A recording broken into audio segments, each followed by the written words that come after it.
Welcome back into Exit 99 Sports. As always, my name is Caleb Deloach, and today we're going to do something a little different. The last few episodes you've seen have been me talking to some coaches, and that's going to continue here throughout the summer. But we had, a couple of scheduling conflicts, things like that came up. So today, what I'm going to do is go on a little bit of a year in review of sorts. I did it a year ago. I was looking at past videos that I did. And almost exactly a year ago to today, the year in review from last season, I put up on the channel. So, I thought, hey, I don't have a guest available here this week. So instead, I'm going to look back and kind of talk about this awesome year we had. I haven't really had the ability to do that. I try to kind of put a bow on seasons and things like that as the year is going on. But, whenever it's happening, you're just moving on to the next thing. And, fall ends, you're like, oh, hey, we have big football games. And then boom, hey, we're talking about basketball now. And the second basketball ends, it's like, hey, we got baseball games and track and field and blah, blah, blah. So, you don't get a lot of time to really reflect on all of it. So school year is done, the year, season, obviously everything's done. We're in the middle of summer. What better time than now to go ahead and look back? And it kind of gives you an opportunity to see remember some really, really incredible seasons, performances, things like that we saw this year that, might be well out of your mind at this point, just because it was so long ago. The fall sports season was long time ago. We're getting, we're only a couple months away from starting over again right now. At time of recording, it is June 30th. So 2 months from now, August 30th, we'll be having, maybe exactly to the day, we'll be having the first week of football. So we're very close to getting the fall season restarted. So, looking all the way back, it's a lot to try to remember what all went down and how teams performed. So I'm going to take you down that journey a little bit here today, jumping right into it. And then I'll reference something. So I have a pretty good relationship with the folks over at SEMO Ball, some of the writers, things like that throughout the years. Whoever it might be, Caden Carper now moved on. Cole Lee now kind of running the show. And so him and I have talked a ton throughout the years about, whatever it might be, different sports going on. He's always covering local teams, and I'm there calling football, basketball games for Jackson, so there's some overlap there quite a bit. And so we see each other and we get to talk about these things quite a bit. They put out their 13th Annual SEMO Ball Awards finalists for the spring, and then I believe kind of the major overall, like Coach of the Year, Comeback Athlete, Freshman, Scholar Athlete, and then overall Male and Female Athlete of the Year. So I'll use kind of this to talk about that, reference that a little bit here and there as well. So we'll jump right in, go all the way back now with me. We're going to talk about the whole year in review. So we'll start football. Good year in football. Really, really exciting year in football. Mainly because for the first time in decades, what I think University High, I assume, had a football team. For the first time in a very long time, we have a third varsity football team that, took part in this past fall season at the varsity level. Saxony made their varsity debut. Last year, they played at the JV level. They did really well down there. But, you got a lot of older guys playing against other small schools JV. Usually if you're a small school and you have a kid who's, has any promise, any talent really at all, even if they're a freshman, they're going to be playing up varsity. So they got to kind of jump feet first into the varsity level this year. Good year one, honestly. They went 4-5. Nothing to really be disappointed about there. They performed well. They had some individuals that, kind of really look like the real deal. They had good size up front on the offensive line. I know that's going to maybe change a little bit this upcoming year. I know they lost quite a bit on that O-line, but they go 4-5. They did lose their first game in districts to Hayti, but like I said, first season ever. They played their first home game ever, which was really, really cool for them. The The Bennett family kind of got their name on the stadium there, a big part of getting all that put together, get that done. So shout out to them. Shout out to all the, donors, the admin, people like that were able to kind of piece that together the last few years here, make that dream end up being a reality. We had, 4-5, started the year hot, won a couple of games, started the year 2-0, had a stretch there in the middle of the year. I talked about it during the show and going into the season. Had some question marks of how it was going to go. It was a tough stretch there in the middle, playing Steelville, Marquette, Catholic, Charleston, Perryville, some good teams. And what you saw is, this team has a lot of fight. They did not quit. They played hard. Their offense is the real deal. You look at the numbers they put up, 54, 35, even in losing efforts, they put up 30, 34, 42. But yeah, they closed the year 2 wins against Massac County and Redbud before losing, like I said, in districts to Hayti, but good year 1. Quarterback Kai McDowell looks like the real deal. They have some pretty good skill position kids who are all also really young, like McDowell. Whether it be, I don't want to start naming names now because I'm going to forget people, but Turner and Rudd and Jaron Anderson. There's a lot of kids there who made some big plays throughout the year offensively and defensively. Like I said, they do lose a lot on the O-line. Running back Alex Burek will also be graduating. He put up some big numbers. So they do have a little bit to replace, but the program is just going to kind of keep building. The addition of football might inspire some people to maybe go to Saxony that weren't going to go to Saxony that are now getting into this program, getting in the system. So just kind of a, building moment that they're in right now, and I think they're in a good spot. Cape Central, also a good season. They go 8-4. It finishes out kind of a 4-year run here with a good group of seniors, where they win 38 games in 4 seasons, have a lot of success. They made several deep playoff runs this year. Unfortunately, they did lose in the district championship at Farmington, 21-0. They did have, several marquee games, some big games. They won one of them, which was against Lift for Life, week 8. That was senior night. They knocked off Lift for Life 17-16. Lift for Life team, by the way, I think they went to the semifinals in their class, I believe class 4. So really, really good team. They faced a lot of adversity. Something I talked about a couple weeks ago with Coach Hemby whenever he was here. I think it was off camera. We talked about it. They went through so many kids on the offensive line. They lost, I believe, nearly their entire starting offensive line to injury, at least through different parts of the season. Keyshawn Boyd, who was, going to be basically the whole team, at least a big part of the offense. He breaks his leg week 1.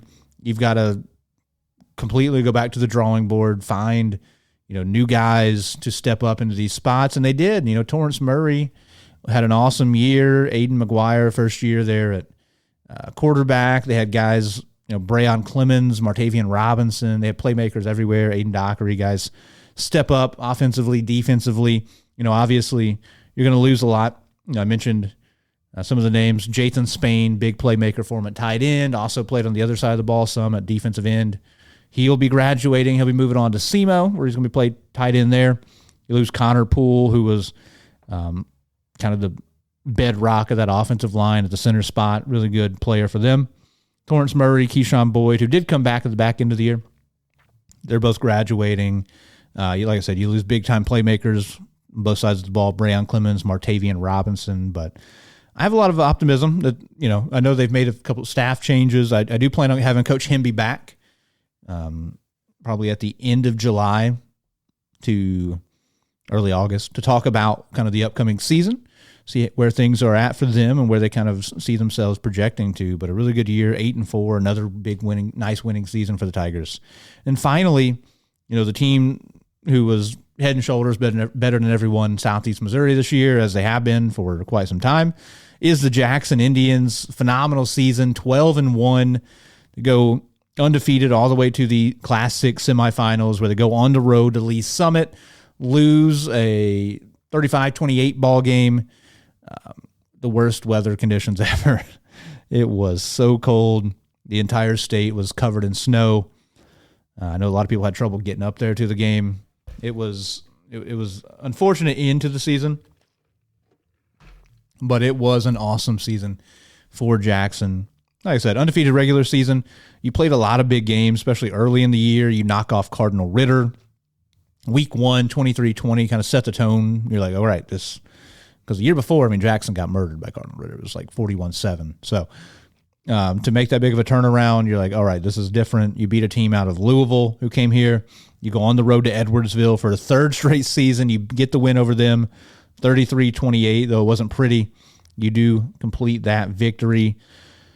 And then, you don't want to be disrespectful, but you're kind of on cruise control after that, right? You're mowing through the conference. They had a couple more out-of-conference games. They played a Festus team who was really good, who's made a couple deep runs in state. Just mowed through them and then dominate their district, eventually kind of setting up a big quarterfinal showdown against the best team in the state, one of the best in the entire Midwestern United States at the time. That was CBC, and CBC came down to the pit. Once again, what an honor I had getting to be on the call on the radio for that ball game. And Jackson just took it to them early, held on down the stretch, but got the win 45-42, one of the biggest wins for anybody in Southeast Missouri, maybe ever. It was a humongous win, beating the best team in the state. And then Jackson did lose their next week after that, could not punch their ticket to the state title game. But an unbelievable season, phenomenal year. Jackson's just on another level at the moment as far as kind of the athletes they're putting out, the production on the field, things like that, as compared to the region. But they do lose a lot. There's going to be a lot to replace, namely starting quarterback Drew Parsons. He's going to be playing baseball over at SEMO. Left tackle Bryson Wessel. He's going to be playing interior offensive line over at Mizzou. Then you lose in the second level of the defense is kind of the big part of the loss on the other side of the ball. You lose 3 linebackers, Boyd Langford, Brett Finley, and Dawson Bortner, who all stepped up, made a lot of plays. They, accounted for probably 70% of the tackles for the Jackson defense this season. So the Indians have a little bit to replace, but man, they bring back a lot, and they're going to be pretty darn good. You have to, you're breaking in a new quarterback. That's always going to be iffy, but Tyler Fisher looks the part. We'll see how it goes whenever, the ball is actually snapped, but he looks legit. You're bringing back an unbelievable entire backfield behind him, and Jalen Hampton, Memphis Maddox, Gage Parker. You've got most all your receiving threats coming back. You've got, Grant Brown at tight end. You've got Jory Toma at wide receiver. You've got Blaine Reagan, kind of the deep threat receiver. There's a bunch of guys that not coming to my mind right now, but you bring back quite a bit. You bring back, Blaine Reagan playing defensive back, a lot of guys on his brother Brock in the defensive backfield as well. So you bring back a lot on, away from the line of scrimmage. And then on the line of scrimmage, your right tackle is going to move over to be your left tackle. And by the way, he committed to Kansas State, right? And he's probably going to be a tackle at the next level, I think. We'll see how what it looks like. But, he could be a very big guard, I guess. But, Braden Harris is going to be one of the best, if not, he's going to be the best offensive lineman in Southeast Missouri, one of the best in the state this year. So there's a lot. There's a lot still in the cupboard. It's definitely not bare, but they do lose quite a bit, and it was a special season, and it's never going to be easy to just keep replicating that success, but that's kind of what you expect out of Jackson. Now, moving off football, a lot of sports in the fall, so I'm going to try to get through it here in a somewhat timely manner. Moving to volleyball, look, the way it was in football, very similar in volleyball, right? Jackson is an absolute powerhouse. They were head and shoulders better than everybody in Southeast Missouri. They dominated the SEMO Conference. They finished the year going 36-3. They were one of the best teams in the state. It was most wins in school history. Obviously, it was a little bit frustrating into the season. They do lose in the district title at Corhay Zoo, to Corhay Zoo, at Corhay Zoo there in a top 10 matchup in the state. But, a ton of big-time wins. They knock off really good Dyer County team out of Tennessee, beat St. Pius X. So that Dyer County team, they lost in their state championship in Tennessee. They beat St. Pius, who got second in Class 4. Jackson also beat St. Michael the Archangel, who beat St. Pius in the Class 4 state title game. They beat Nixa, who got third in Class 5. They beat Incarnate Word, who got fourth in Class 5. Jackson picked up a lot of really impressive wins. They looked very dominant. They do lose quite a bit of production. Senior class, you lose Milena Haynes, who's going to the best university in America, Harding University. You lose, bias take here. You lose Ava Wessel, Lila Sands, Kat Ellefson, Jade Cowart. So you lose a lot of production, a lot of, playing time there. All those girls contributed, which is not something you see, losing a class that big and everybody's contributors. So you do have a lot to replace, but you bring back quite a bit. Avery Bruni is the real deal. Speaking of real deal, Lauren Dory, haven't got to talk about on the pod. Lauren Dory, kind of a do-it-all Swiss Army knife, 6'2", 6'3", whatever she might be. She committed to go to Washington. She committed to go to Washington in the Big Ten this past week or two. She kind of took a little bit of a world tour around the country, a lot of different colleges I saw on social media, and ended up committing to Washington. So that's huge. I mean, a kid in any sport going from Southeast Missouri to the Big Ten, almost unheard of. So it's very, very cool to see Lauren accomplish something like that. Looking at the rest of the area, you had Saxony. Saxony ended their season really impressively. Saxony does go 18-21. They bounced back, though, from the that rush stretch early. They lost 8 games to begin the season, flipped the script completely down the back end, ended up going on a huge run all the way to the Class 3 Final Four. They finished 4th there, but an unbelievable run. They also finished 2nd in the SEMO Conference Tournament to Jackson there during that end-of-season stretch. So they had an awesome year, and they will be bringing back quite a bit of talent as well. I mentioned Kai McDowell playing volleyball. His sister, also a very, very good volleyball player. I think Tally Renshaw's back. They bring back quite a bit. The Corn Girls back, Turner's back. They have a lot of young kids that are coming back, and they have some pretty impressive upperclassmen as well. So they're poised to kind of make a jump, I think, here, especially even in the area. I expect that record to flip into the positive next season. Notre Dame, they're a team who had a good season as well, 20 wins. They do lose in the district title to West Plains. They're going to be graduating some talent, Rylan Dernberger, Lily Brotherton, but setter Claudia Jones kind of going to be a really big loss. She is, I think, the all-time leader in assists there. One of the very best to do it here in Southeast Missouri.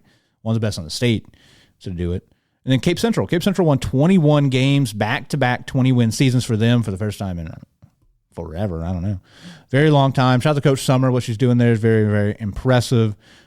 Similar, they started the season kind of slow, got hot down the back stretch. They did end up losing to Notre Dame in the district semifinals, and Notre Dame lost to West Plains in the district title. Cape Central, though, they got a lot to replace. They do lose Sydney Miller, who is going to SEMO this upcoming year. They also lose Emma Smith, Aaliyah Jackson, Sophie Haggerty, Eliza Cribley. So a lot of talent there, a lot of production going to be going out the door, but they've got some decent talent coming back. Caden Kern, Layla Bergfeld, I know a couple names there, but you bring back quite a bit. I think they're going to be solid as well, but it's going to be competitive, I think, for sure here in the SEMO Conference. I do expect Jackson to continue to be near the top, but overall, I think it's going to be pretty strong here this upcoming year here in the area. Looking at boys soccer. So way back in the fall, boys soccer, we had a pretty good group of teams here. Cape Central, they go 10-7. They lose in the district semifinals to Poplar Bluff. They graduate a ton. They graduate 14 seniors, but a great year for them. They were really, really competitive in all games they played. They lose, Josiah Seaball, Joe Cowell, a lot of seniors on the Misha website. There's 14 seniors graduating. I don't know if you know that you only need 11 to play soccer, so they're losing more than an entire team's worth of players. So going to be a different look for Cape Central next year. Saxony, they went 5-12. They did lose in districts. They're graduating, Baylor Wilson, Jonathan Palmer, Maxim Mayhew, Weston Jeter. So they lose a little bit. Notre Dame had a good year. They go 14-9, and they win their district, Class 3, District 1. Nice accomplishment for them. They're also going to be graduating quite a few guys, Jay Zhang, Brian Zarate Malione, Gary McMullen, Owen Lockman, Max LeGrand, Tanner Lee, Colton Londaway, but they do bring back quite a bit of production as well. They're also going to be making a change in the coaching staff to Coach Sides, who is a very notable travel coach in the area. Going to be taking over the Notre Dame program, so very, very cool. Congrats to him.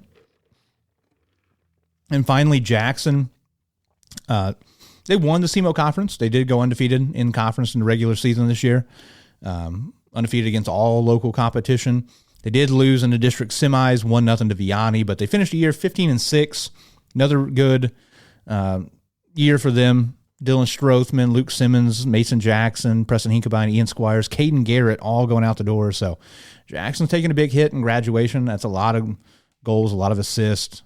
Very, very talented players going out the door. But I've kind of come to expect them to be at a certain level and keep that production up. So I expect them to still continue to play pretty good soccer next season.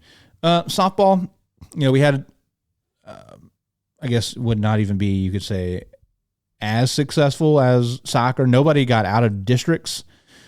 Cape had a kind of a rough year. They go 8-20. They graduate a few players, Morgan Patrick, Ava Knotts, Alex Burgos, Delena Bessinger. Jackson has a good year. They go 23-10. But they do fall in the district title there, Class 5, District 1, 5-2 to Lindbergh. And they lose some big-time players. It's a very small class, but a really, really talented one. Maddie Stelling, Josie Sauerbrunn, Ashlyn Dawes, Lexi Stearns, some of the best softball players in the area. So they're going to lose quite a bit of production. Saxony has a really good year as well, 16-7, but they do lose in the district semifinals to Donovan. Bridget Wilson, Jenna Unterreiner, Reagan Ponder, Lauren Berg going out the door. Notre Dame had a really, really good year and really good regular season. They finished 23-9-1, but they also unfortunately kind of got upset there against Hillsborough in the district semifinals. They do graduate 3 seniors, Maria Sire, Sierra Londaway, and Charlie DeShaney. What else we got to talk about? Cross country, we had a pretty successful year in cross country. As an area, sent a lot of kids to the state meet. The Jackson boys team qualified for the state meet. They finished 11th out of 16 teams. Their highest finisher, Aiden Nabalski, finishes 21st. He's a senior.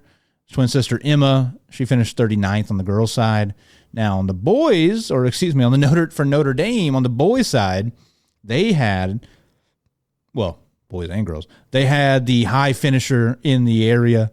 Aiden Morris comes in second place overall, time of 15:31. Unbelievable year for Aiden. Comes in second place.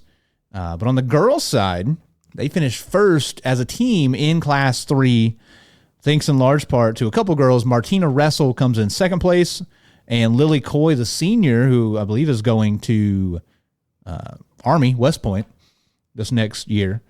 They finished second and third, respectively. So big-time finishes out of them. Helps lead their team to a first-place overall finish in Class 3. Elsewhere, Saxony's girls finished in 11th place in Class 2. They were led by Rayleigh Matthews. Nicholas Chambliss qualified on the boys' side. Jamie Dawson qualified for Cape Central. Really good accomplishment for her. Never run cross-country before. Just a really great overall athlete. In girls' golf, we had similar deal, a lot of state qualifiers. For Jackson, Julia Schlitt, as you would expect, kind of led the way there. She finished 17th overall. You also had Maddie Thrower, Ava Moody. Notre Dame, their girls actually finished 4th in state overall. Grayson Maurer, who is going to Army West Point as well with Lily Coy, she finished 7th to lead the way for the Bulldogs, shot a 166. She was joined up there by Luciana Barnett, Gracie Fitzgerald, and Emmy Gamble. And then Cape Central sent one qualifier, but Harper McClard did finish 22nd overall there in Class 3 to earn, I believe, all state honors. I think it's top 25. Could be wrong. Might be top 20. My bad. If so. And then finally, what do we have? In boys swimming, got to talk about Notre Dame. Notre Dame had an unbelievable swimming season. They finished 5th as a team in Class 1. They were led, of course, by Hudson Dennis. Hudson missed a lot of the year. He had an injury there that held him out most of the season. He was able to come back, get healthy, and he ended up winning the 50 freestyle to help lead his team. He also finished 3rd in the 100 freestyle. Caden Craycraft had a big year as well. He finishes 3rd in the 200 IM and 4th in the 100 backstroke. And then as far as relays go, the 200 free finished 2nd, and the 200 medley finished 3rd. So really, really strong team there. Craycraft, Hudson, Dennis, 2 of the best, and they helped lead their team to 5th overall. In what do we got? Girls tennis, no team was able to make it out of the district tournament. You have to give, high honors to Jackson. They finished 17-4 as a team on the season. Had a really, really good year. Notre Dame, though, Notre Dame had they had a doubles team in Caroline Galati, Mary Tyler Cox, who actually won their district doubles tournament, advanced to the state tournament. They won their first match, a sectional match, 6-1, 6-1, and then ended up losing the quarterfinal match, 6-1, 6-1. So, I mean, a really good year fall sports-wise. In the individual sports, you had some really, really impressive finishes. Like I said, the Notre Dame runners in Aiden Morris, Wrestle, Coy, they've, all finished top 3. You had, like I said, Hudson Dennis, Caden Craycraft. They've had 4 individual races between them. They finished top 4 in those. And then also they're involved in both relays. They both finished top 3. In the state, Jackson kind of carrying the banner as they do a lot of times in football. Unbelievable season, just super dominant. And then though Jackson had a great regular season in volleyball, got to give a shout out to Saxony for making a run all the way to the Final Four there in Class 3. Finishing 4th overall. Very, very cool. We had a lot of success this year in the fall sports, which is, it's always fun to see. You kind of come to expect it. But there's a lot of really impressive athletes. But, like I said, a lot of them are moving on. So it's going to be exciting to kind of see who kind of backfills for them, who steps up. Are bringing a lot of them back, though. Aiden Morris, Martina Wrestle, Hudson Dennis, I think Caden Craycraft, like a lot of these kids I mentioned individually, they are all coming back next year. So moving on to winter sports. So even still, we talked about it. It's almost been a year since the fall season started. It was still, 7 months ago or so that the winter sports started. So, been a lot of time since then. We had some pretty good showings there as well, especially when it comes to individual competition. But we'll first start with basketball. Obviously, basketball gets a lot of the headlines in the winter. There's not as many sports going on in the winter. You've got, basketball, you've got wrestling, and you've got girls swimming. So, there's not a lot going on. It's a lot easier to keep track of if you do this every week. Similar to football, I call all the Jackson basketball games, do play-by-play over there on 104.7 The Bridge. It's a lot of fun, but it also kind of prevents me from seeing everything that's going on. Shout out to modern technology, though. I get to watch a lot of games, the live streams kind of on replay later on that night whenever I get back from my games. But a good year. It was a mixed bag, I would say, in basketball. I guess we'll start at the top. Jackson, really good year. 24-4 as a team. They play just phenomenal defense. It's kind of where they've hung their hats since Coach Thomas taken over the helm there at Jackson. They finished 24-4 on the season. That's their most regular season wins in the last 15 years or longer. They did, kind of end the season with a bad taste in their mouth. They lose in the district semifinals by 2 to Lindbergh. So a tough way to end it. But overall, really good year. They finished 3rd in the SEMO Conference tournament. They won their 2nd consecutive Christmas tournament. They beat Woodland by, 11 in the championship game. Great time. I got to call a lot of those games as well. I was on the call for that championship ball game between Jackson and Woodland. And, shout out to Ty Forrest putting up the 30 ball there in that ball game, getting the win for the Indians. Really good year. They blew out almost everybody they played with the exception of Sykeston, right? Sykeston beat them twice. They had 4 losses. Sykeston beat them twice, both by single digits. Every single game they lost by single digits. They lost at Webster Groves, and then they lost to Lindbergh in district. So 24-4, nothing to, turn your nose up at. An awesome year. And, they're losing 2 very important guys, 2 guys who started in the backcourt, Will Thomas and Ty Forrest. I want to say those are number 1 and number 2 in scoring on the team as well. But, when you only lose 2 seniors, that means you're bringing back quite a bit, and Jackson does have a really good group coming back. I think they're going to be near the top of the conference once again. Sykeston, by the way, is going to still be nasty. They graduate a lot. Markwell Murray, Kobe Thomas. I'm not talking about them right now, but they bring back a couple of young guys, Sean Cole, Jacarion Ray. I won't call him Jay because I've known 3 other Jay Rays and I can't do it. So they're bringing back a lot of talent. They've got some like a 6'8", 6'9" kid who's coming up. So They're still going to be at the top of the conference, in my opinion, but Jackson bringing back John Ernst, Jory Toma. A lot of guys are going to be stepping up around them. You got, Oliver Drums, Britt Crowden. It's all stepping into bigger roles. Respondic, Criddle, all these guys, maybe some younger guys. Ryan Smith has been brought in. He didn't play a season ago. Makai Carruthers kind of stepping up. Some of the JV, who was pretty nice. Those guys are going to be elevated into bigger roles. So I think they're still going to be a pretty solid team. But another team bringing back a lot from this past season is the Notre Dame Bulldogs. Notre Dame finishes the year 16-12.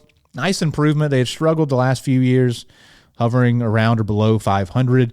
They did lose a district title game to Dexter, 59-47.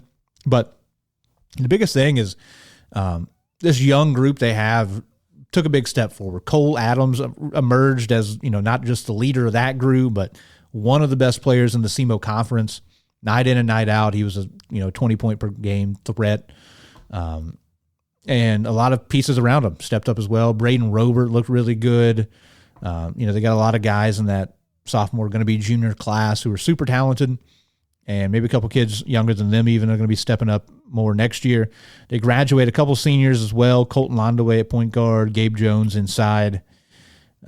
Maybe you can get Hudson Dennis to come back and play, be your starting center next year. Maybe that would help out quite a bit. But they had a really, really good year.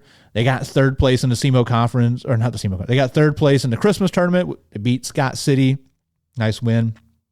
They won the consolation championship over the SEMO conference. They lost in the first round, I believe, to Sykeston, and won out after that. So a really, really good year for Notre Dame, and their team who brings so much back. I'm expecting 16 wins. There's a real world where they're pushing 20 this next year, in my opinion.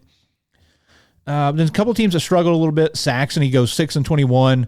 They lost. I talked about it all year. They lost a ton of games by single digits. There's so many times there at the end they just cannot either close out or get over the hump late in the ball game to win. And then Cape Central 9-17. Really, really tough year. They lose in the first round of districts.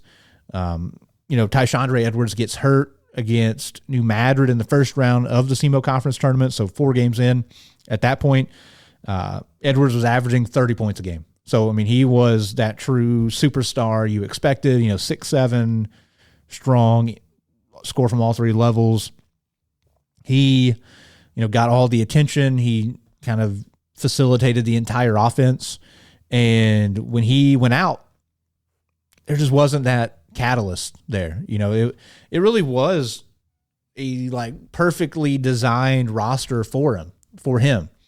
He's that superstar that can score from any, all 3 levels, but he's the one kind of making it happen, getting downhill, creating for others. And you have a lot of guys who are, good catch and shoot 3-point shooters, Brayon Clemens, who else? Landon Coney, a lot of these guys who are starting for him, really good kick out options. It was a nice, high-low game he had with Goliath Morris Young, but he goes down, and there's just kind of, nobody was there to take the reins who was used to kind of being that leader offensively and kind of the big playmaker for him. So I'm expecting a little bit of a jump next year. I'm hoping for. They do lose quite a bit of production. Like I said, Edwards, he's graduating. Jathan Spain in the post and Deshaun Sims, they both graduate. And on the perimeter, Martavian Robinson, Brayon Clemens, who are really good football players, talked about as well. They both played basketball. They were good, perimeter defenders, knock down shots here and there as well. So, you lose quite a bit, but I like what they have coming back. You started 2 freshmen in the backcourt, Josie Seaball, Landon Coney. They complement each other well. Josie didn't really look to score, didn't look for offense as much. He's a freak athlete, super quick, super fast, really strong kid. I'd like to see him maybe get more involved offensively or, become more of a playmaker there for them. And then Landon Coney, there's a lot of potential there. He did look to score. He has a good shot. I think there's a lot of possibility there for him. He's a kid I can see keep growing. His dad's a big guy, so I can see some big improvement off him. Obviously, Goliath Morris Young is coming back. I'm curious to see how he keeps developing his game. He had a little bit more of a jump shot. He attacked a lot more from the perimeter, especially after Edwards went down. he's a great, unbelievable athlete, great scorer around the rim, good shot blocker because of that, things like that. But I'm interested to see how he develops. And they've got a lot, they have some guys coming up. Michael Porter Jr. being one. Maybe you've heard that Porter name before in Southeast Missouri. That is indeed the son of Michael Porter from Sykeston. He's been at Cape the last few years. I'm assuming he's going to be at Cape next year. Don't hold me to it. But if he is, he's a kid who's already 6'4" plus last time I saw him. So he's the real deal. He's got good size. So there's definitely some things that could happen for the Tigers next year. So I'm rooting for them to succeed. Over on the girls' side, tip of the spear there, similarly to what I've mentioned, I've said it a lot at this point, but the Jackson girls basketball team, kind of similar to volleyball, similar to football, they were playing on a different level than the rest of the area, right? They finished the year 27-3. There's 3 losses. 2 of them were at the Final Four. The other one was at Principia by single digits. Principia won the state title, one of the best teams in the entire state. Jackson, like I said, they made the Class 6 Final Four. First time since 2003. The Lady Indians had a great run, mid-90s through the early 2000s. They were in the Final Four all the time.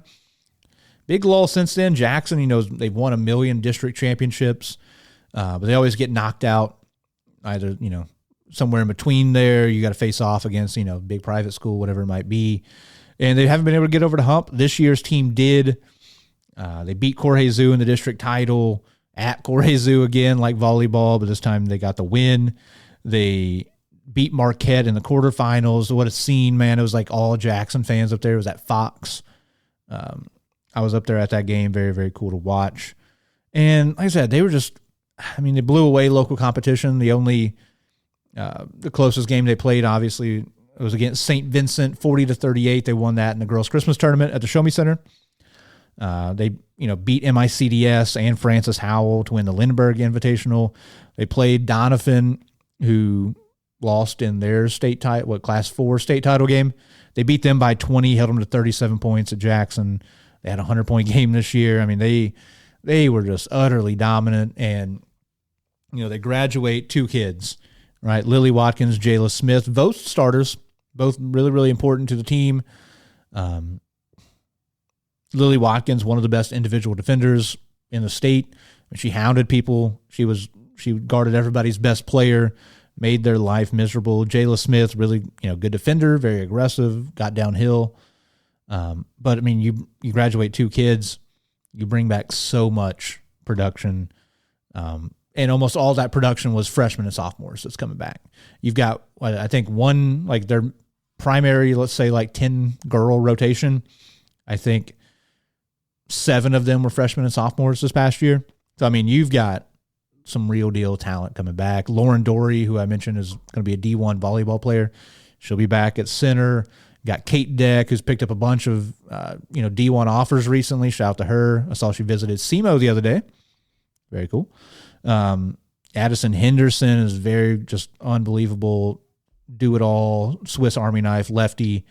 You've got twin sisters, Adel and Chloe Abernathy. They are tall, athletic, really kind of rounding out their game. They're only going to be sophomores.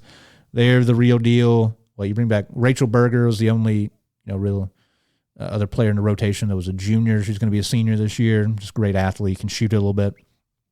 Bryn Banderman, Aubrey Baker. I'm forgetting people, I'm sure, but there's so much, and both those girls were freshmen, going to be sophomores. So there's so much production coming back from last year's team.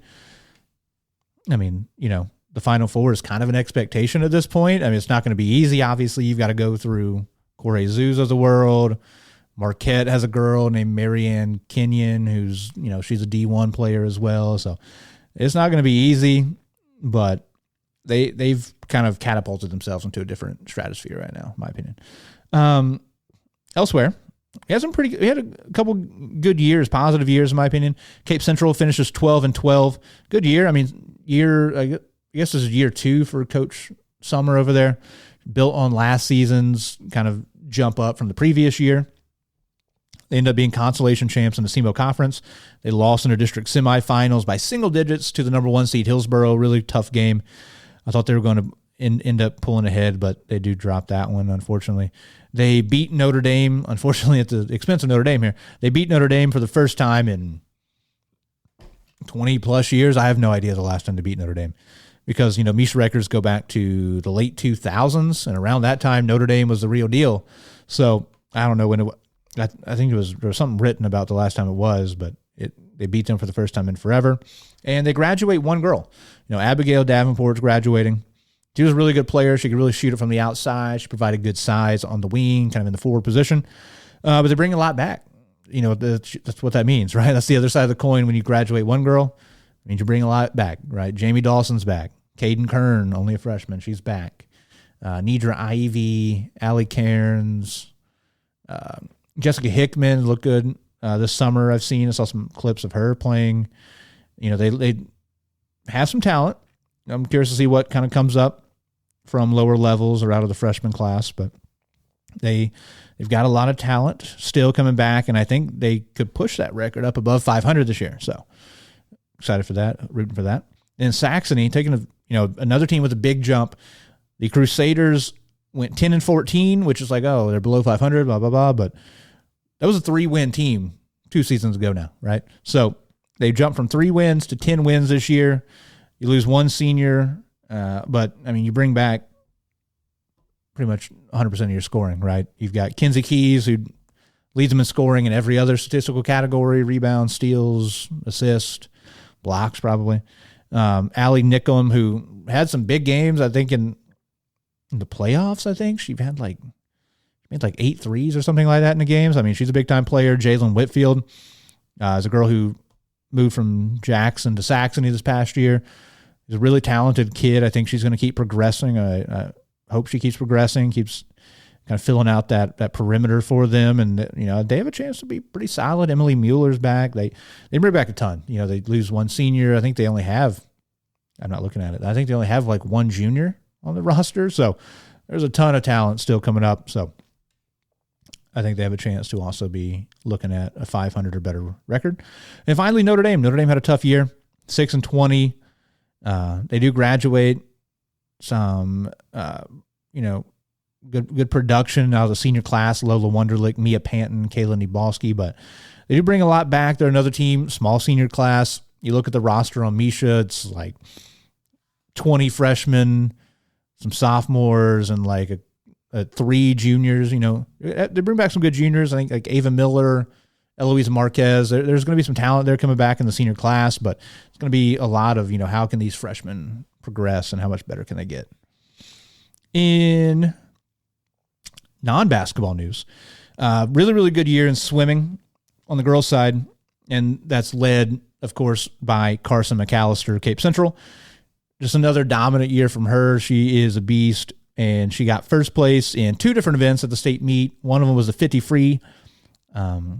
So we had a boy and girl winner, Southeast Missouri, in the 50 freestyle. She's back-to-back state champ in the 50 free now, and she also won the 100 backstroke. So 2 very different, events. I could do neither of them. So shout out to Carson. She is a monster. Her teammate Kennedy Ringwald also made it to the state meet, finished 7th in the 100 free and 9th in the 200 free. Over at Jackson, Lindley Lavallee, she goes 6th place in the 200 free and 8th place in the 500 free. And Bella Green from Saxony, also in the 500 free, she gets 14th place. It's too far. 500 meters, too far. I think 5 meters is too far to swim, in fairness. But really, really good year for them. Small group, obviously, but really, really productive. And, man, Carson McAllister, there's literally nobody better than her, especially in the area. She is phenomenal. And then finally, wrestling. There's a lot of wrestlers, largely Jackson wrestlers, but we sent a ton of wrestlers from this area to the state meet. Start with Jackson. You have to in this case. They had the only state champ here from the area. It was Kaylee Milam. Kaylee Milam wins the 110 state championship, dominated the entire competition. I think, I want to say every match up to the finals, she pinned her opponent. and she won, I think, 11-3 by major decision there in the final. So, just unbelievable year. It was kind of, it was expected almost, I'm sure. I know it was probably a little bit of a weight on her from last year. She finished second. And so you come into this year, you're like, all right, I was second last year. Now it's my time, but it's hard to do. It's hard.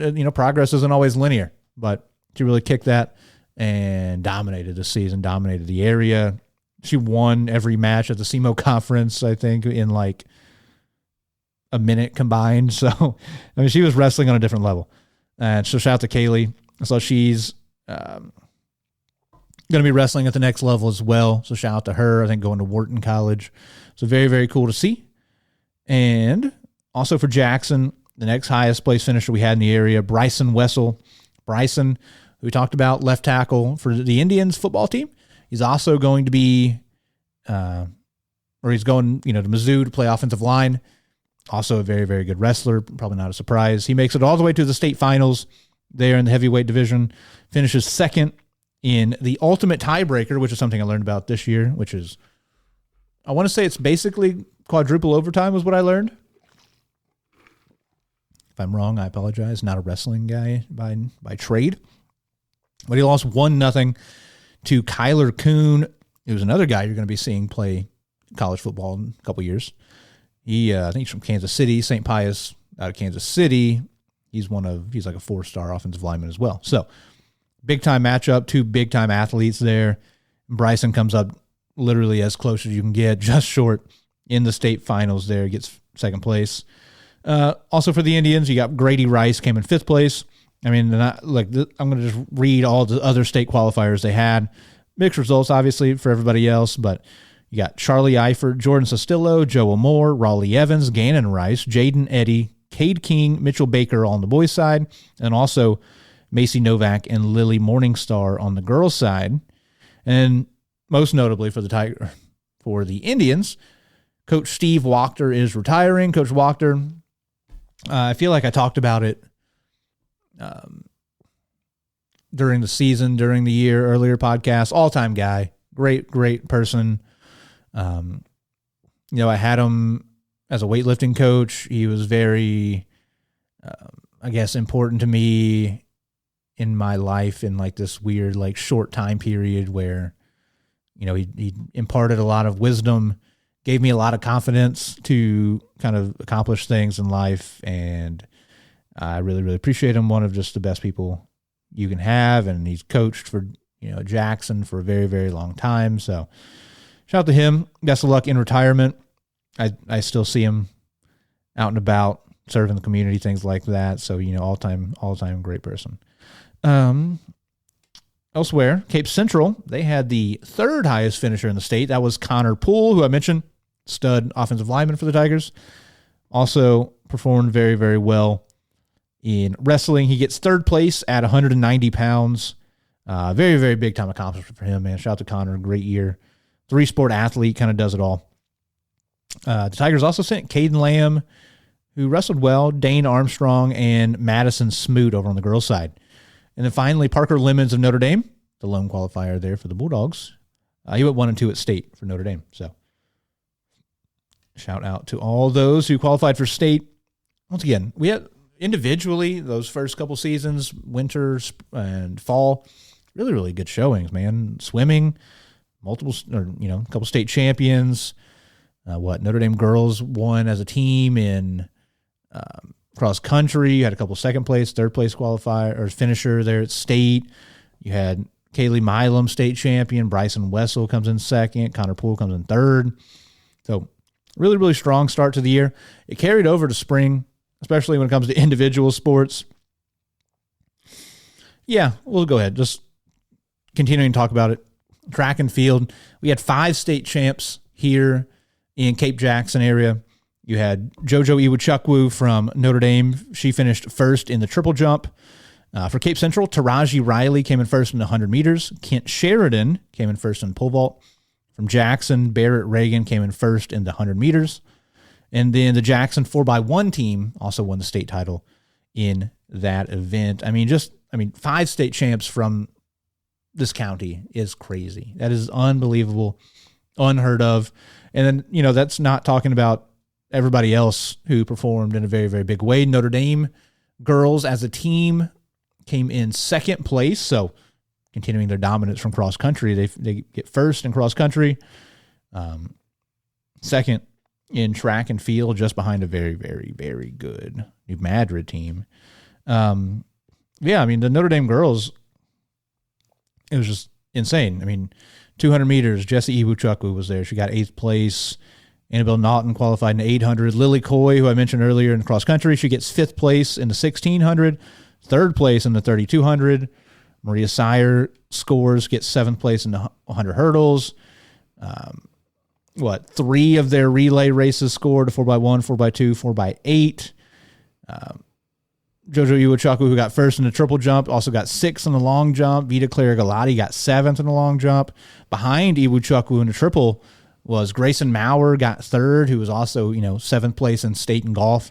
And 6th place was Claire Fouch in the triple jump, who's going to SEMO. So, just unbelievable stuff out of their girls. Their boys, no exception. Obviously, they did not have a state champion. Had a ton of state qualifiers. Hudson Dennis represented well. Got 5th in the 100, 8th in the 200.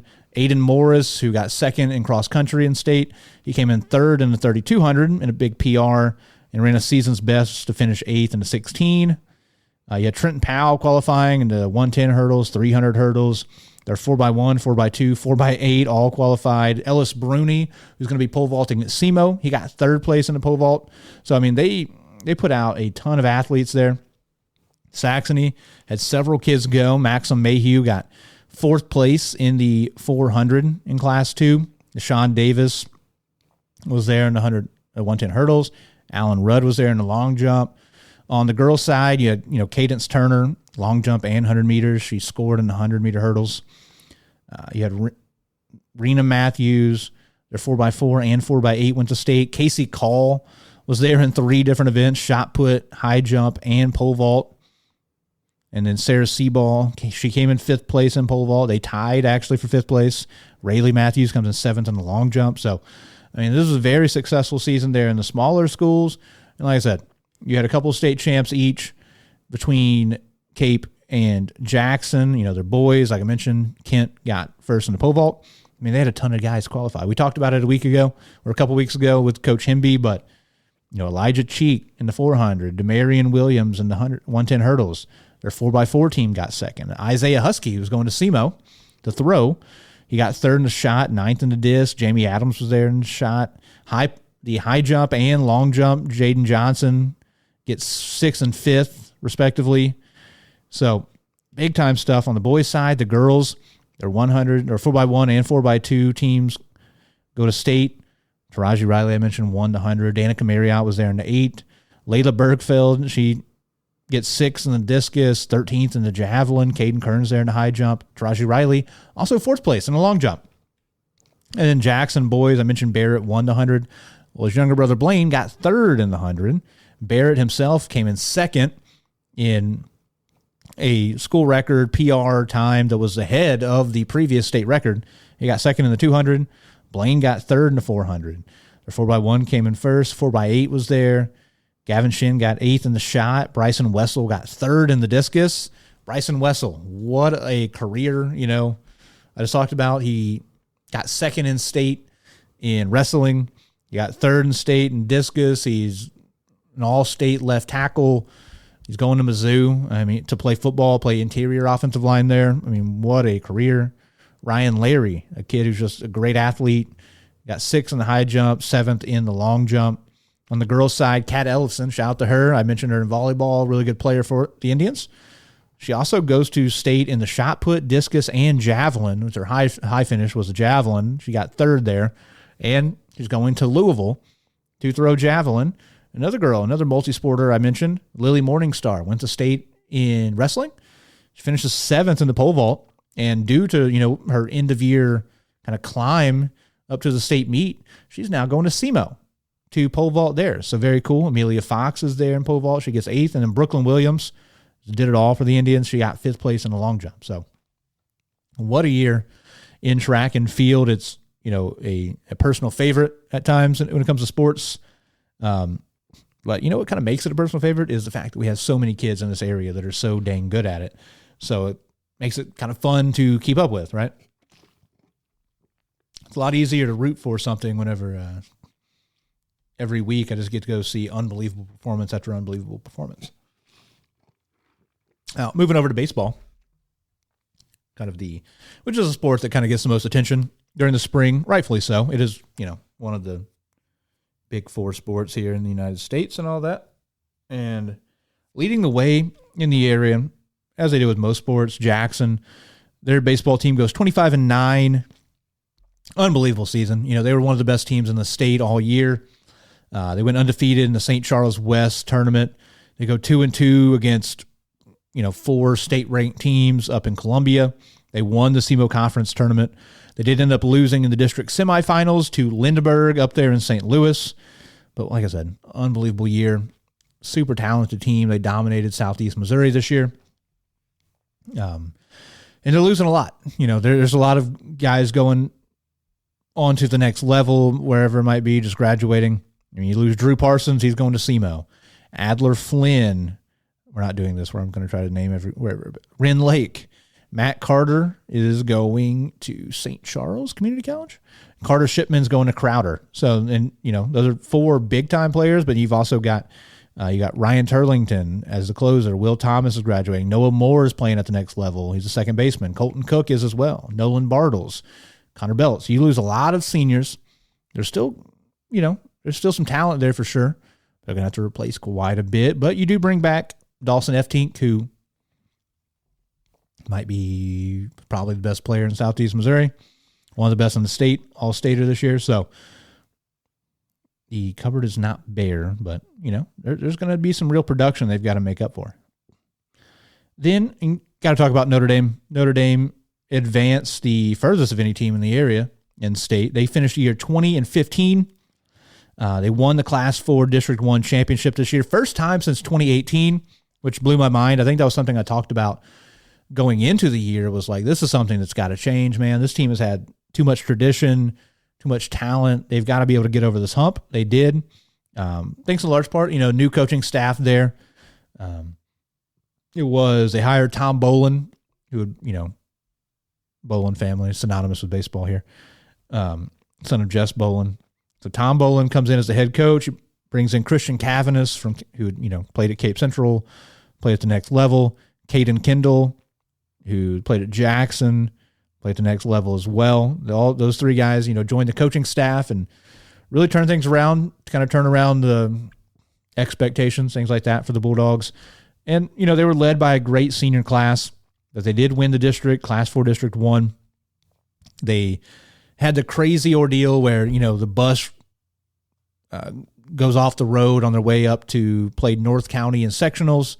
That game gets delayed by a day. There's best player on the team, TJ Bolin, gets injured in the game. He's literally in the hospital when the game is happening. They beat North County the next day in 8 innings, 2-1. Colin Heiser, just unbelievable. Just lucky bounce is what it was. He hit a ball right to the third baseman, but it bounced off the front lip of the third base bag and popped up over his head, and they won the ball game. So kind of a little bit divine intervention, if you will. They did end up losing a heartbreaker in the next round there in quarterfinals to Westminster, but great year for the Bulldogs, 20-15. Like I said, though, they graduated quite a bit. TJ Bolin, Chase Lawson, Houston Crawford, Peyton Duncan, Colton Londaway, and Thompson Willoughby.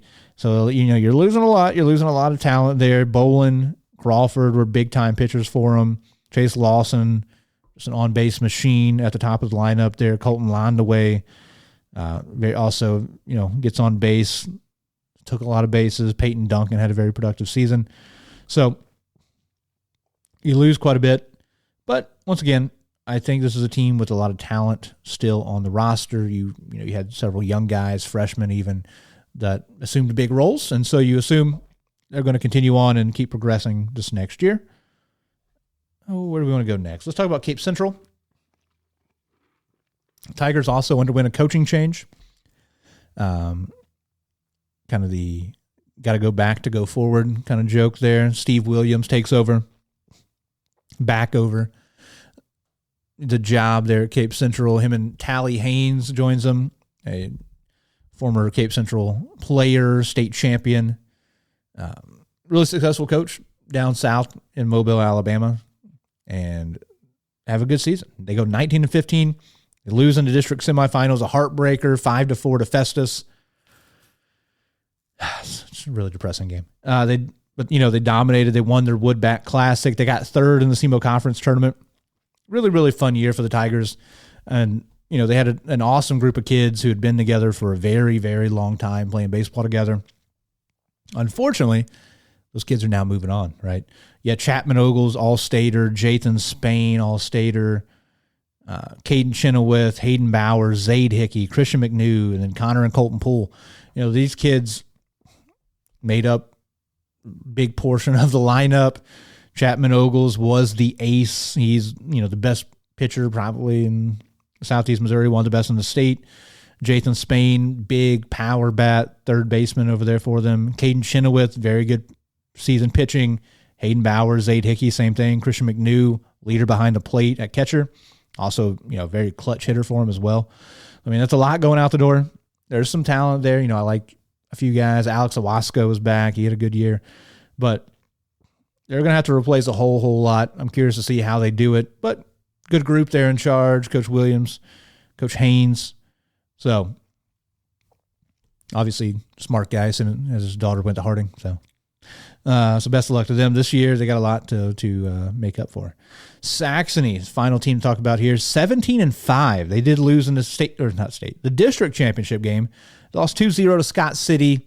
Really, really tough ball game. They pitched incredibly well. I mean, this is a Scott City team that was one of the best in the entire state of Missouri, especially in Class 3. But came up just short in the district championship game. Their longtime head coach, Paul Sander, is retiring. I think he got his name put on the field this year. So really, that's very cool. Good honor. Right move there for Saxony. But, you're replacing a legend there in the dugout. They have some very capable assistant coaches there as well, though. I'm curious to see where they go, what the direction is from there. Baylor Wilson, Seth Stageberg, Cole Roth, Leighton Ponder, Corby Ingrid all graduate, but you bring back quite a bit. I do like a lot of the pieces they have coming back. Hope, Roth, a lot of these guys that are multi-sporters. They've got a lot of kids coming back that I'm really excited about. Eli Radaman. So they've got a lot coming back from a 17-win season. So best of luck to the Crusaders, and heck of a year. What else we have to finish with? Boys golf, we had state qualifiers there as well. The high finisher in the area, Josiah Seaball from Cape Central, really good soccer player. Also, really good golfer, finishes fourth in the state, shot a 72. Teammate Seth Ferguson came in 21st. Notre Dame, they qualified as a team. They finished 10th as a team. Leader in the clubhouse for them was Tate Shively, finished 45th. And then Bryce Gabler from Saxony came in 24th as an individual. In what else we have? Boys volleyball. So boys volleyball, a little bit different. We only have two teams there. It is just Saxony and Notre Dame. Both the private schools here do play boys volleyball. The Crusaders, they finished 14, 12, and 1. Had the one tie. Good year. They played some really, really tough competition. They played some big-time tournaments. I'm looking at their schedule right now. You play against Althoff Catholic, York High School. You're playing Collinsville. You're playing Edwardsville, Belleville West. You're playing some really, really tough competition. And overall had a really solid year. They do get knocked out of the Class 1 District 1 tournament by Notre Dame. Crosstown rival Notre Dame was dominant against the Crusaders this year, maybe getting their lick back from getting bounced last year in districts by Saxony. Notre Dame, they finished the year 15-7. They also had a very good season. They as well played some dang good competition. They had some nice wins. They beat Belleville West. They beat St. Dominic. They really took it to Althoff. They were right there with Lutheran South, just could not get over the hump. And then Lutheran South is eventually who beat them in the Class 1, District 1 championship game. But, I mean, this is a Lutheran South team to win 32-4. So, nothing to hang your head about. Notre Dame is going to be losing just 2 seniors, Dejon Gray and William Brown. So they bring back quite a bit. I didn't mention Saxony. Saxony, they are going to be losing some production. They lose Braden Zellner, Jonathan Palmer, really, really good player. He's going to be playing at the next level. So that is definitely notable. But, there's definitely some talent there still coming back there for the Crusaders. In girls soccer, we can start with Notre Dame there as well. Notre Dame, they had the high finish mark of anybody in the area. They go all the way to the Class 1 Final Four. They finished the year 15-7. They do get third place in Class 1. They lost their semifinal to Deschines 4-3, an all-time shootout there. And they did beat New Covenant Academy 2-0. They graduate 3 players, but it is 3 very important players: Maya Tebow, Mia Panton, Aiden O'Daniel. I know Maya is playing at the next level. You lose your goalie in Aiden O'Daniel, so you do lose quite a bit of production, even though it's not a lot of people individually. But I do think that there's a good opportunity for them to continue to play at a high level. Jackson girls go 12-5 this year. Not a bad year. They played some really tough competition. They had some good wins. They went on the road and beat Kickapoo, beat Glendale, lost in PKs to Nixa. So, I mean, they played a good schedule. They dominated the area. They beat that Notre Dame team. They beat them 6-0 in the regular season. But they are just in an absolute gauntlet in districts. It kind of is what it is. There's not really a way forward for them. The way forward might be the fact that, they lost to Corhezu in districts. Corhezu went 25-0 as maybe the best team in America. They have the best player in the state of America. The Di Maria girl, the only consolation is she is graduating high school early to go to the University of North Carolina, which is where Mia Hamm went to college. And so that'll help. That'll help the cause quite a bit, getting her out of here. But, man, yeah, she's an unbelievable player. But, yeah, Jackson, good year, 12-5, just once again, just kind of chugging away. They have a good senior class. It's not a huge senior class, but an incredibly integral senior class, right? You got Ashlyn Dawes, Rudy Klund, Emma Larson, Josie Sauerbrunn, Maddie Stelling. I mean, a lot of multi-sport athletes, several softball players. But just all starters, all incredibly important players. A bunch of girls who were very important to this team and kind of leadership roles, things like that, and also made up most of the defense, midfield there, attack. So there's a lot to live up to, but this is a team that also had a lot of really, really good young players.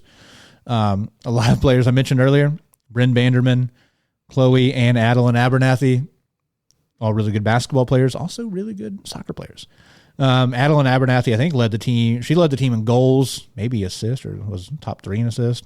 Chloe Abernathy, good defender. Bryn Banderman, really good at the front as well.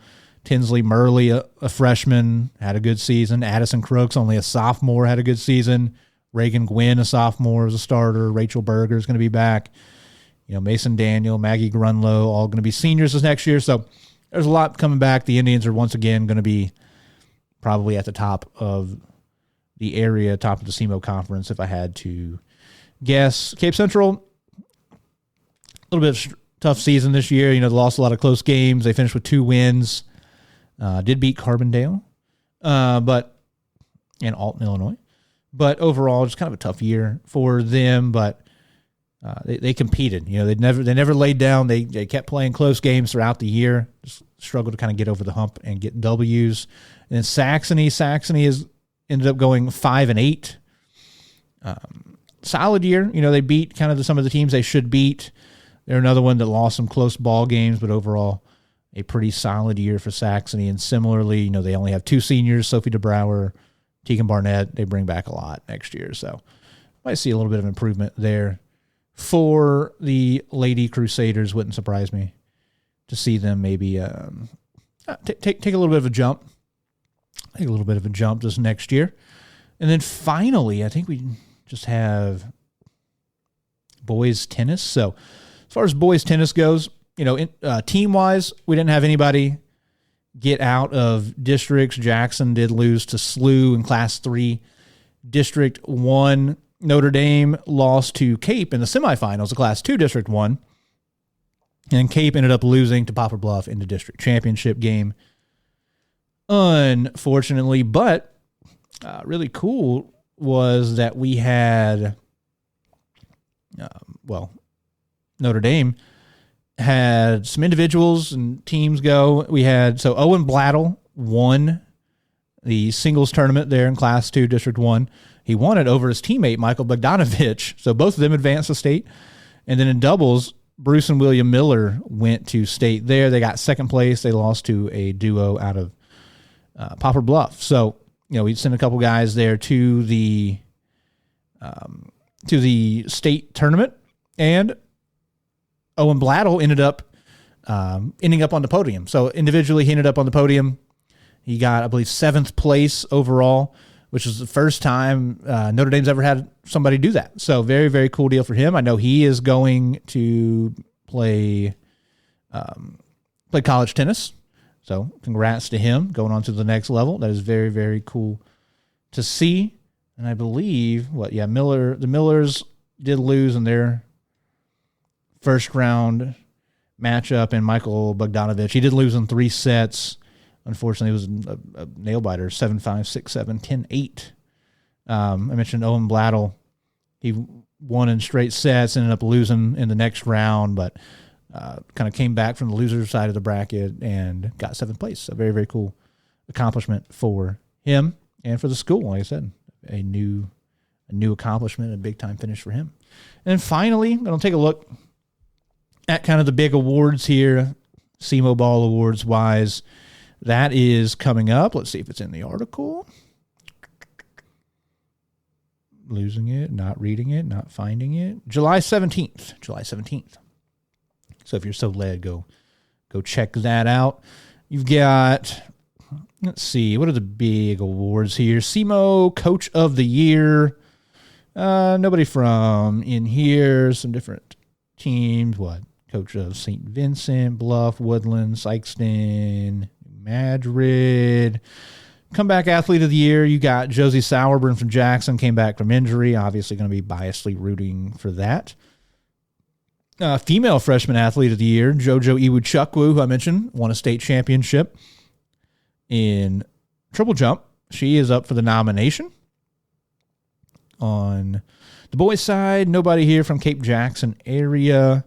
The Female Scholar Athlete of the Year, what do we got? Grayson Maurer, Brenna Donovan. So we've got some representation from Cape Central, so you got some representation there. On the boys' side, you got Gabe Jones, good hooper from Notre Dame. Joseph Cowell, good soccer player from Cape Central.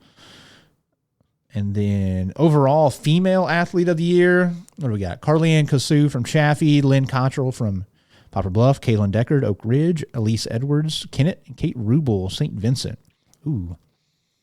I don't know how you parse through that. Not my job. Good luck. And then Male Athlete of the Year, we do have 2 kids here from Cape County. Hudson Dennis from Notre Dame, Bryson Wessel from Jackson to go along with Braden Walton, Scott City, Devin Turnbow, Dexter, or Javante Payne from Hayti. Man, that's an interesting battle. I mean, Hudson won a state championship individually. Bryson came in 2nd individually and 3rd in track. Hudson was 5th and 8th in track. Man, I think, I don't know if I had to pick between those two. And Wessel's going to Mizzou. He anchored left tackle there for the Indians. That's a tough battle. Turnbow's a good football player, pretty good basketball player for Dexter. I guess he might have played baseball. Javante Payne, good football, basketball kid for Hayti. I think he's good. I think he finished really high in track as well. Braden Walton, basketball, baseball player for Scott City. So best of luck to all those nominated. See how those go, see how those turn out. We've got a lot of representation there from our little immediate areas, so best of luck to all those athletes. And I think that's it for me. Hopefully the next time you see me, I'll be talking to somebody locally. We have, a couple of people on that have been in discussions I'm going to talk to, probably some more coaches. And then we're getting close. Like I said, at time of recording, it's June 30th, so we are not far away from, getting into a little season talk for the fall season. So, I'm going to hope to bring in some football coaches and maybe some volleyball coaches, things like that. We'll see who else I could secure to get in here to interview. But yeah, I appreciate it. I thank you guys for watching, listening. Thanks for always, engaging online, and always hit me up if I ever need to correct anything, or if I ever said anything out of line, or if you ever have any suggestions for me, anybody wants to come on, any coaches, anything like that, hit me up. You can always find me, Exit 99 Sports, on all social media. We have pages on pretty much everything. Personally, Caleb Deloach. You can find me anywhere as well. Hit me up. I'm always available. And yeah, thank you for watching. You can always check us out on YouTube. Watch us on Facebook. Listen anywhere you find podcasts, Spotify, Apple, Amazon, etc. I appreciate it, and hope you all have a good 4th of July. Should be coming out here right before that. So have a good one. Be safe. Come back with all your fingers, and we will see you in the next one. Take it easy.